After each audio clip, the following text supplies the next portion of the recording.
of America, and they don't like most of the Trump voters because they are Americans. And De Niro, how stupid is he without a script? Isn't that amazing? I used to think, wow, that guy's brilliant. But once you take the words away from him, he is so stupid.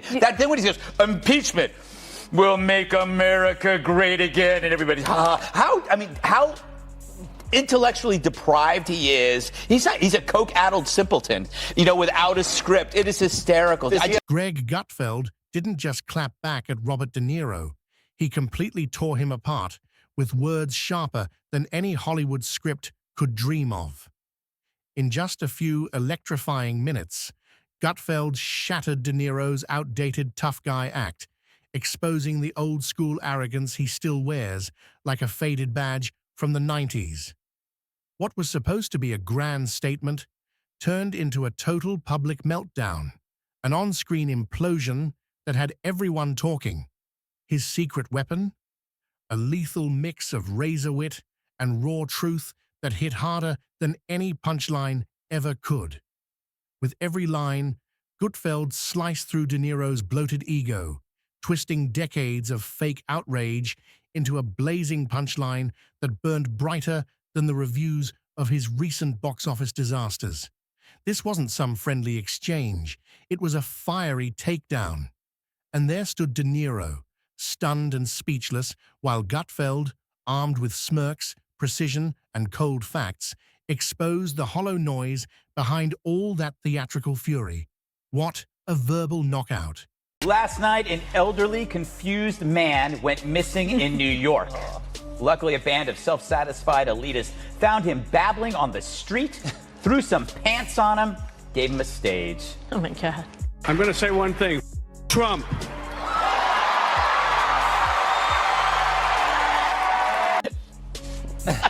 It kills me. Talk about persuasive. Really, I was on the fence about Trump, but then I decided to really listen to one of the great generational leaders of American pop culture. And the clenched fists at the end, that really drove it home. It looked like he was pressing a 2-pound weight in a Jenny Craig commercial. Oh, my God. Look at it again. It's so cute. Greg Gutfeld didn't step in for small talk. He charged in like a verbal storm, ready to shake the walls of Hollywood hypocrisy. He wasn't there to play it safe. He came to rip the mask off the industry's fake morality and reveal the glitter-covered lies underneath. And standing right in the center of that blast zone was none other than Robert De Niro, the self-appointed saint of the silver screen elite. This is the same man who believes that yelling political slogans in a tuxedo somehow makes him a hero for justice. But Gutfeld didn't need flashing lights, red carpets, or celebrity backup, just a razor-sharp mind, a fearless tongue, and a few minutes of scorching truth that cut deeper than any script ever could. With that, he shredded De Niro's bloated ego into glittering fragments and left the audience howling with laughter. It was explosive, fearless, and absolutely unforgettable. Robert De Niro's 29-year-old child, Aaron, has come out as transgender. When the press asked her for comment, she said, "You talking to they, them?" If you're enjoying this takedown, don't forget to hit that subscribe button. It all kicked off in classic fashion. Robert De Niro once again trying to play America's outraged conscience, as if the world was waiting for his next dramatic meltdown. Another interview, another explosion of misplaced passion, another performance that looked less like honesty and more like an overacted audition for an award that doesn't exist. You can't help but wonder, does he think he's auditioning for Best Angry Citizen or just trying to secure a front-row seat at the Democratic National Convention? There he was, fuming on camera, lashing out like the idea of people thinking freely without his approval was some unforgivable offense. What a spectacle. And the star of Dirty Grandpa, Robert De Niro, getting censored by The View after raging like a bull who saw a red MAGA hat. And they might think that it's going to make their life better, or they just want to, excuse my French, Literally, it's almost like he wants to do the worst that he could possibly do to show this country. His slow.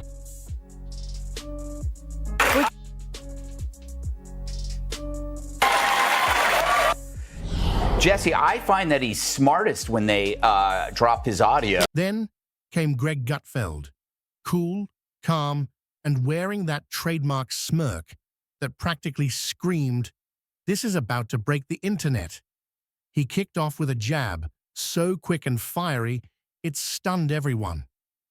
De Niro's not really acting anymore. He's basically just a loud Yelp review in a suit. The crowd erupted with laughter, the kind that rattles the room and keeps going. And it wasn't the nice kind of Yelp review either. It was the all-caps, exclamation-filled meltdown over a crooked coffee lid at Starbucks. But Gutfeld wasn't anywhere near finished. He kept the flames roaring, delivering line after line with laser precision and zero hesitation. Each word hit harder, sharper, and funnier than the last, leaving no mercy for De Niro's crumbling tough guy act. What started as a clever jab turned into a full-on roasting session that could have melted steel. By the time Gutfeld was done, De Niro's outrage had transformed into pure comedy gold, and the audience was living for every second of it. They can't see it themselves, and they're not surrounded by people telling them that they have a problem, and they lack self-awareness because everybody either tells them they're wonderful or wants to sell. So he has no clue what he's doing, and he's upset over the emotional nature. His anger is emotional about Trump. It's nothing practical. It was absolutely mesmerizing to watch. Robert De Niro, once the titan of cinema who gave us iconic, unforgettable performances, had now dwindled into one tired role. The eternally furious old man shouting at the clouds, demanding the world apologize for existing. But this wasn't just a roast. It was a mirror held up to reality, and what America saw, staring back, was hilarious yet painfully true. The once cool legend of Hollywood now resembled that one overbearing uncle who hijacks Thanksgiving dinner with a monologue about cable news as if he's preaching from a golden stage. Gutfeld laughed mid-segment, shaking his head, saying, "Look, I loved De Niro in Taxi Driver. I loved him in Goodfellas, but maybe his best acting was convincing us he had range beyond angry guy with clenched fists." The room exploded with laughter. Every time De Niro speaks now, it feels like he's parodying himself, like a drama club student doing his best De Niro impression. Then came Gutfeld's brutal closer. He said he wants to punch Trump in the face. Punch Trump? From a man who hasn't thrown a real punch since CGI had to fake it. The crowd went wild. It was a knockout moment heard across Hollywood. Of course, the real story is how accusations of Trump's nutty behavior always ends up with the accusers acting nuttier. De Niro calls Trump crazy as he goes crazier. Adam Schiff calls Trump a liar as he makes up quotes. Dems talk about undermining institutions as they try to undermine an election. But when asked for reasons why Trump shouldn't be president, all Bobby had were sputtering F-bombs. His resistance had run out of script. Let's be real. If Robert De Niro actually tried throwing a punch today, his shoulder would probably retire mid-swing. The audience erupted in uncontrollable laughter, while Gutfeld stood there, smirking like he'd just exposed an unspoken truth. Then, with that sly glint in his eye, he shifted gears and said, "Let's talk about real courage." De Niro's out here screaming about a president who's not even in office, surrounded by fans who cheer like he just discovered the cure for boredom every time he drops a dramatic F-bomb. That's not bravery. It's political karaoke performed on repeat for clout. And what's worse, the media devours it, applauding like he's leading some grand revolution, as if agreeing with every millionaire in Hollywood makes him the rebel of the century.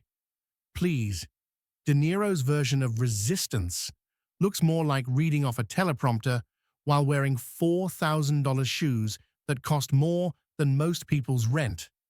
Gutfeld couldn't help but chuckle at the absurdity of it all, shaking his head as the crowd howled with laughter at the circus playing out before them. It's a good time to reflect on how Americans fought and died so that we may enjoy the freedoms guaranteed to us by a democratic government. A government that, as President Lincoln said, of the people, by the people, for the people, shall not perish from the earth. Under Trump, this kind of government will perish from the earth. I don't mean to scare you. No, wait, maybe I do mean to scare you. If Trump returns to the White House, you can kiss these freedoms goodbye. Have you ever noticed how Hollywood's loudest voices love to talk about the people, yet somehow never live anything like them? When was the last time Robert De Niro waited at the DMV, clipped coupons, or flew coach without demanding a seat upgrade and a moment of silence from the crew? Gutfeld leaned back, sipping his coffee, with that mischievous smirk, and dropped the bomb. De Niro says Trump supporters are dangerous, but this is the same guy who spent decades glamorizing criminals, gangsters, and maniacs. The irony was almost poetic. The man who made a career celebrating outlaws now calls tax-paying citizens the real threat. What a twisted morality play. By this point, Gutfeld wasn't just roasting, he was exposing the glittery illusion of celebrity virtue, one brutal truth at a time. The crowd howled as he delivered the punchline. If you don't nod along with every angry word De Niro spits, congratulations. You're now the enemy of decency, according to the same man who starred in Dirty Grandpa. The audience erupted again as Gutfeld grinned, asking, "Have you seen De Niro in interviews lately?" And everyone knew the laughter that was about to follow. Idiot is the president. The guy is a fool. Our government today, with the prompting of our baby-in-chief, has in chief, I call him. That's some reliable source you got there. This is what moms call bad language, or what producers call great TV. The plan, get an irrational figure at peak derangement and goad him into snapping. It's like cabaret for the chronically obsessed. Robert De Niro doesn't really talk anymore. He growls through every sentence like a raccoon caught in a leaf blower. Ask him a simple question, and he reacts as if you've just declared war on his morning espresso. Gutfeld brought it all to a thundering close, saying the quiet part out loud. De Niro isn't furious because of Trump. He's furious because people stop pretending his opinion matters.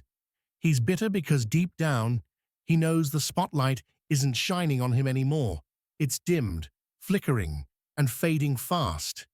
His glory days peaked in the 90s, and now the only reason he's invited to political panels is because Sean Penn's schedule was full. Gutfeld leaned back, looking entirely satisfied, like a man who had just scored the ultimate win. De Niro thought he could jump into politics and throw punches, but instead, he walked right into a verbal beatdown of epic proportions. If he ever watches that takedown, you can bet he'll shout at a camera, storm off in rage, and demand a comeback, while someone quietly Googles Gutfeld's ratings next to his last 5 flops. Robert De Niro graced the knitting circle in hell known as The View, where he tried to link random thoughts into a sentence. Joy was there to wind him up, since he's played some of the most unredeemable characters.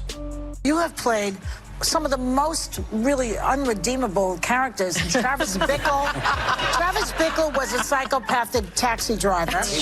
Jake LaMotta, who used to beat his wife, and he was in The Raging Bull. Is Trump worse than they are? To me, he is.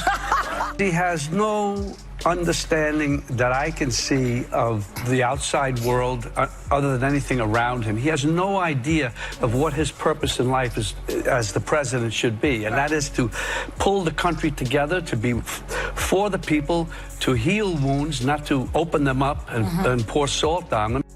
De Niro clearly has thought about this, more so than his career. His choice of roles is now down to cinnamon and lobster. Greg Gutfeld didn't need to shout or throw insults. He destroyed Robert De Niro with something far more powerful: sharp humor and unshakable truth. The irony? That's exactly what De Niro once stood for: gritty authenticity and fearless honesty. But this time, the scene wasn't written by Hollywood's finest. It was directed by cold, undeniable reality. And De Niro wasn't the hero, he was the punchline. What's truly wild is that he actually seems to think he's a real-life rebel. Not the kind who once played mobsters on screen, but the kind who scrolls Twitter and suddenly believes he's leading a revolution. Gutfeld smirked and said, "I get it. De Niro wants to matter. But at this point, the only thing he's fighting is time. And maybe gravity." The audience erupted. Here's a man who once demanded artistic excellence, yet now stars in sequels no one wanted. And when they flop, he blames politics instead of facing the truth. People simply aren't buying what he's selling anymore. That's not rebellion. It's denial in designer sunglasses. Instead, he's obsessed with these hypothetical what-ifs that Trump is going to keep hold on to power. None of these things are true. I read that article that you sent me about the last nights of John Belushi and how De Niro was there and just basically partied with him and then split. And it's just like, that's now I just think of him as a really stupid guy. Well, he's got The Irishman coming out. That looks pretty good. I'm going to go see it. Yeah, we should go see it. Robert De Niro once played mobsters who took down enemies with icy precision. And now he's out here threatening to punch people through TV interviews, like that's going to save America's soul. Honestly, I've seen tougher takedowns in angry Yelp reviews about soggy fries. Let's be real. His acting legacy is legendary. But lately, watching De Niro in interviews feels like watching someone argue with a chair and somehow lose. The fire's still there, but so is the confusion, and the chair's clearly winning. Gutfeld's grin grew wider as he mocked the spectacle. De Niro acts like he's starring in Angry Man Saves the World, but every rant feels like a deleted scene from Meet the Fockers 3. The midlife meltdown. Even his biggest supporters whisper, "Bob, maybe take a breather, read a book, just stop the endless rants." Gutfeld wasn't bitter. He was amused, thriving on the chaos. Because honestly, roasting De Niro isn't cruel. It's easy sport at this point, and every time he opens his mouth, he practically sets up the punchline himself. Time to reflect on how Americans fought and died so that we may enjoy the freedoms guaranteed to us by a democratic government. A government that, as President Lincoln said, "Of the people, by the people, for the people, shall not perish from the earth." Under Trump, this kind of government will perish from the earth. I don't mean to scare you. No, wait, maybe I do mean to scare you.